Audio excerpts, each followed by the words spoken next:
Okay, hey guys, look at me. I'm so sick.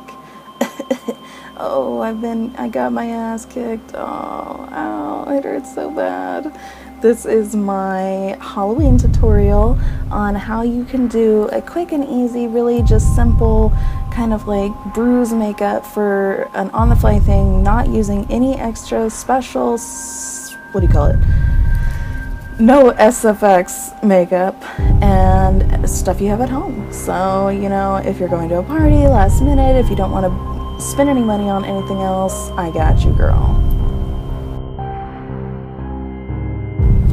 Hi! So let's get started. I'm not doing a cat. I don't know why I'm doing that. I'm not doing any face makeup because, you know, it's really simple. So I've got my, my reference picture here, and I'm going to be looking at it the whole time. That would be my biggest tip. I'm going to use my 120 Colors eyeshadow palette from BH Cosmetics. I never thought I'd use this again, but look at that.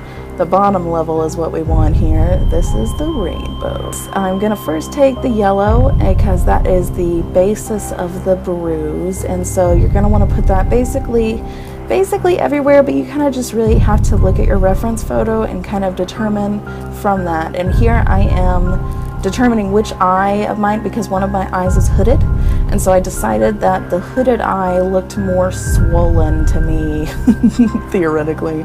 And you know, since we are not using any like liquid latex to like cover over the eye with like cotton balls or whatever, you can just kind of like in pictures like squint your eye a little bit, you know. This is definitely not going to be like the best Halloween or best convincing bruise makeup in the world, but you know, it's something that if you just want to be like, you could be a fighter really easily with this, like a boxer, that's the word I was looking for. You could be Ronda Rousey. You could be a lot of different things with this makeup, so you can just kind of like, it's, you know, it's not gonna win any prizes for like best makeup and show or whatever, but it's definitely something more than just, oh, I'm a sexy vampire because I have red lipstick on. Like, so, you know, I'm taking that bruise colored yellow shadow, and you know, I didn't really care if it was matte or shimmer in this case, because again, no one's really gonna be like looking at your Halloween makeup at a party and being like, that bruise looks really shimmery. Obviously I wouldn't use anything with hardcore glitter in it, but shimmer is really probably fine. So then I'm taking this kind of rusty brown, kind of like, I don't know, it's not really dried blood, but it's kind of just like a rusty brown kind of color. And I'm going to look again at my reference photo and kind of determine where to put this. So you're going to kind of focus on like where the bags of your eyes would be, and kind of like when you push the brush in, you'll kind of see where like the sockets of your eyes kind of start, like the hollows, and you'll kind of like do that. And all through the tutorial, I'm going to be using this brush that I applied the yellow with to blend out a lot of the color so that I can just keep adding in that yellow. And there I thought, I wasn't sure if I had any or enough yellow on my eyelid. And then I'm just adding in the bruise. So really, I would say the key with this makeup is that you're going to want to build it up. You're going to want to layer colors, because that's going to give you the most effective, like convincing look to some degree, you know. And I did all of this look using mainly the BH Cosmetics palette. You definitely could just use, but here I'm bringing in Bitten by Makeup Geek.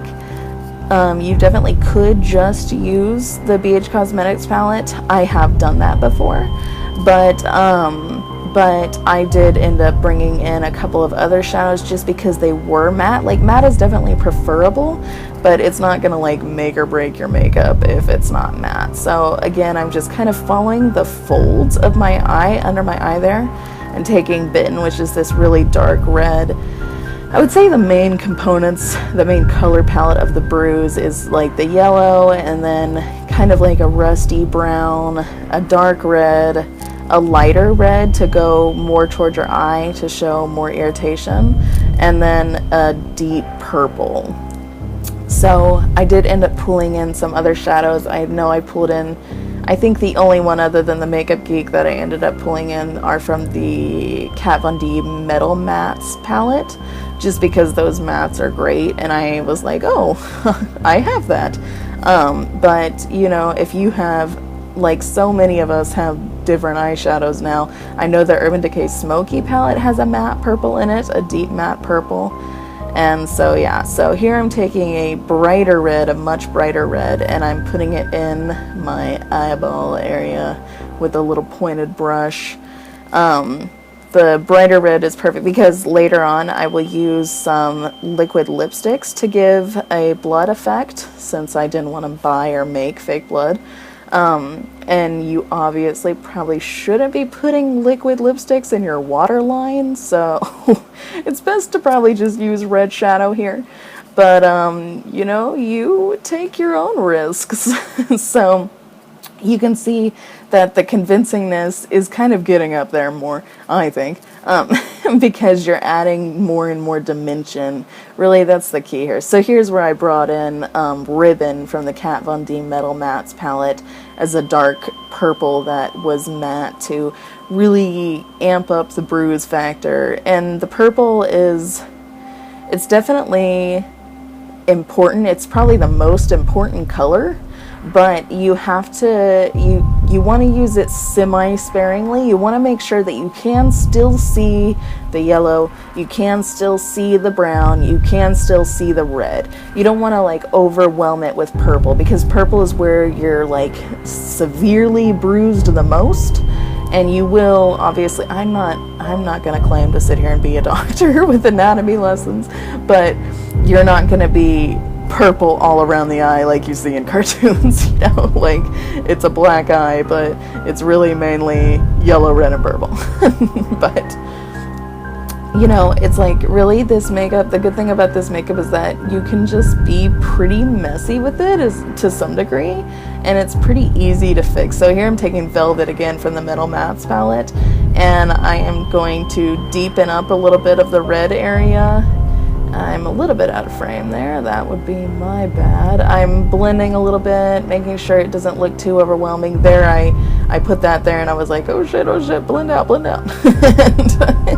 And I think that it's good to not neglect that kind of like the bridge of your nose area, the inner bridge of your nose. Definitely don't neglect that, because having that a little bit darkened will definitely kind of show like a sunken in, bruised, fucked up effect. So that is definitely a seller. It's kind of like the little things that make sure that it looks convincing. And then I looked at the reference picture and I saw that the guy had more red in the inner corner, and there I'm testing the squintiness. More red at the inner corner, and so I'm adding a little bit of that. I kept, the further out you go on the eye, you're going to want to have more of the yellow incorporated, because that's going to be the lesser bruised part. This is like assuming you got punched like directly in the eye. Where you got punched directly is going to be the most bruised, and then the surrounding area is going to be more fucked up. So less fucked up is what I meant. So here I am, I'm picking another reference picture to kind of work on the cheek area a little bit, because I decided that the eye was not enough. And so I'm kind of just following like the curvature of my cheek. And so it's kind of like, now that I think about it, it's kind of like where you would highlight. And I'm following the curvature, starting with the yellow and then adding the same rusty brown and kind of connecting it a little bit to give it a little bit of continuity between the eye bruise. And I'm taking a little bit of the red here to just kind of carve it out a little bit. And, you know, because his was in the reference picture, his is pretty red there. So I went ahead and did that. But I ended up doing more purple towards the cheek, I feel, and less red. And so it's definitely just kind of like you just have to keep blending and keep adding and keep kind of just like feeling it out. And I guess maybe that's not easy for some people, but you know, if you've taken art or anything like that, you know, I took art in high school and I know that the best kind of art is just where you just kind of like build it up and you just do little details by little details. And so you follow kind of the curvature of your face. You take kind of like, if you think about it, like where you would have like, if you had like giant eye bags, like that's where you're going right now, and blending it out and just making sure that it all looks blended out, but not like so blended out that it's like not there, obviously. So there is a fine line, and here I'm taking Silk from the Metal Mattes palette because it's kind of like a mauve-y kind of purple, and I thought that would be a good one to have for kind of like a sunken in effect. It's not really sunken in, it's more like, I'm not really sure. I'm not great at describing things, I'm just good at putting them on my face. So you just kind of have to keep going back in and adding and adjusting the shape and looking at your reference picture. That's why reference pictures are so important.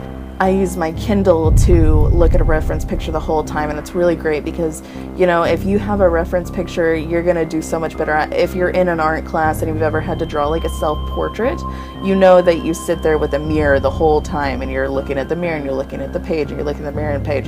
And so you have to just kind of like go back and forth and mimic what you're seeing with your hand. So it's a lot easier than it sounds. And once you just kind of get going, I feel like makeup like this can be intimidating because you're like, oh, I don't know how to do that. I only know how to use my Urban Decay Naked palette and like do a smoky eye and winged liner. But so you really can branch out more than you think you can. And Halloween's a great time to like experiment with that. So now I'm going to get started on the bridge of my nose. I'm going to do kind of like a little slash. I guess if you were really going all out, this could be a good part to put a liquid latex kind of cut on the bridge of your nose. I didn't do that because like I said, I wanted to do something where you wouldn't have to really go out and buy anything special. Like theoretically, if you had to, you could like go buy a purple shadow single or whatever, but you're not going to need to go and find liquid latex. You're not going to need to go and like learn how to do completely new things, you know. So I'm starting here on the bridge of the nose with the yellow again, and then the rusty brown, and then the red, and I'm just kind of just like mapping it out. I want it to be a little bit slanted. Here I tried to take ColourPop's gel liner in Best O because it's like a deep reddy brown, but as you can see, I definitely was like, like that's not really what I was going for, but this is great. I included this because I wanted you to see that like you can totally fix your mistakes, especially in a makeup like this where it's just kind of like it's all like wish-wash, you know. Like, so I'm blending it out, I'm putting more yellow on it, and then I'm putting more rusty brown on it, and I'm kind of like scraping it away to some degree. I guess I could have even like wiped my nose off, like, but I'm just kind of like working with what I have. So here I'm taking Tulle, and this is a ColourPop satin, ultra satin lip, and this is a great dried blood color. This is perfect. Like, I saw this on my desk from just having worn it a couple days ago, and I was like, this is amazing. And so then I took a little cosmetic sponge that I normally don't even use for my face. I normally use it for doing nail art, and I started just ripping little chunks out of it so that I would get a completely like scattered kind of effect, and started dabbing around it. I think in theory I probably could have used a little bit less Tulle like to start with on the nose, but this ended up being totally fine, you know. It's like, again, like I keep saying, it really is not a big deal, and if you think of it as like super serious and a really stressful thing, like you will be stressed out and have a like not as good of a product.